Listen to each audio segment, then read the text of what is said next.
இப்போ வெண்டைக்காய் பகோடா போடலாம். அதுக்கு வெண்டைக்காய் ஒரு 250 கிராம்ஸ் எடுத்துருக்கோம். அதை இந்த மாதிரி கட் பண்ணி வச்சுருக்குறோம். இந்த மாதிரி எல்லாத்தையும் கட் பண்ணி எடுத்து வச்சுருக்கோம். அதுக்கு கடல மாவு ஒரு 4 டேபிள் ஸ்பூன் போட்டுக்கலாம். நம்ம வேணும்னா அப்புறம் போட்டுக்கலாம், பிசைஞ்சு பார்த்துட்டு வேணும்னா போட்டுக்கலாம்.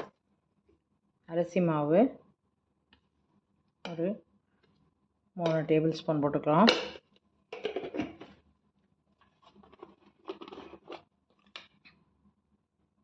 மஞ்சத்தூள் கொஞ்சம் போட்டுக்கலாம்.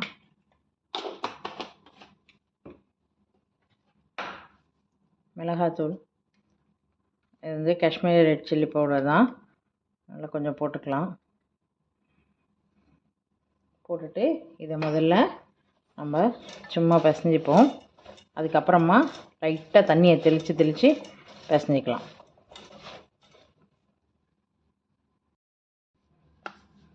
உப்பு போட்டுக்கலாம்.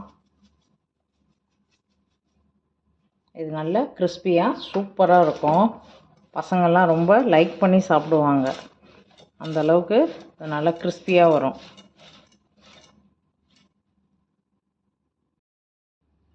இப்போ நம்ம இதில் தண்ணியை கொஞ்சம் கொஞ்சமாக தெளித்து பிசைஞ்சிக்கலாம். தேவைப்பட்டால் மாவை ஆட் பண்ணிக்கலாம்.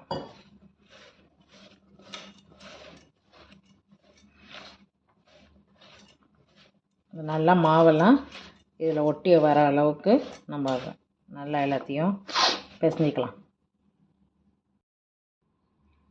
இந்த அளவுக்கு பிசைஞ்சு வச்சுக்கலாம். ஒரு 5 நிமிஷம் மேரினேட் ஆகிறதுக்காக வெயிட் பண்ணுவோம். கொஞ்சம் நேரம் எல்லாம் சேர்ந்து இதாகும். அதுக்கப்புறமா ஒரு 5 நிமிஷம் கழித்து எண்ணெயில் பொரிச்சு எடுக்கலாம்.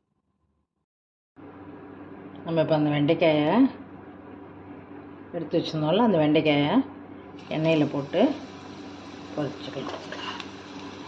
நல்லா போட்டுட்டு உடனே திருப்பாதீங்க, கொஞ்சம் நேரம் ஆகட்டும்.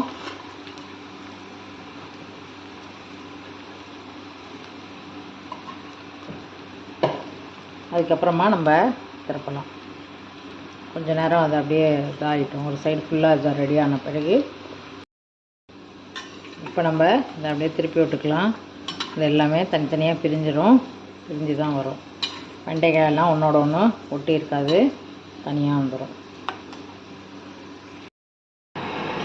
நல்லா இப்போது இது ரெடி ஆயிடுச்சு. இப்போ இதை எடுத்துருவோம்.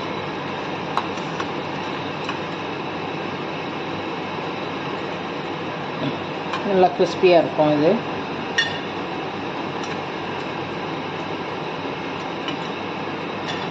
நல்லா சிம்மில் வச்சுக்கணும். போட்டோடனே நம்ம சிம்மில் வச்சு அப்படியே கொஞ்சம் நேரமாக பொரிச்சு எடுக்க வேண்டியது தான். இந்த மாதிரி நம்ம பாவக்காய் அதெல்லாம் பண்ணோன்னா பசங்க சாப்பிடுவாங்க. ஸோ அது மாதிரி நம்ம பண்ணலாம். ஓகே, நம்ம பகோடா ரெடி. நீங்களும் ட்ரை பண்ணி பாருங்கள்.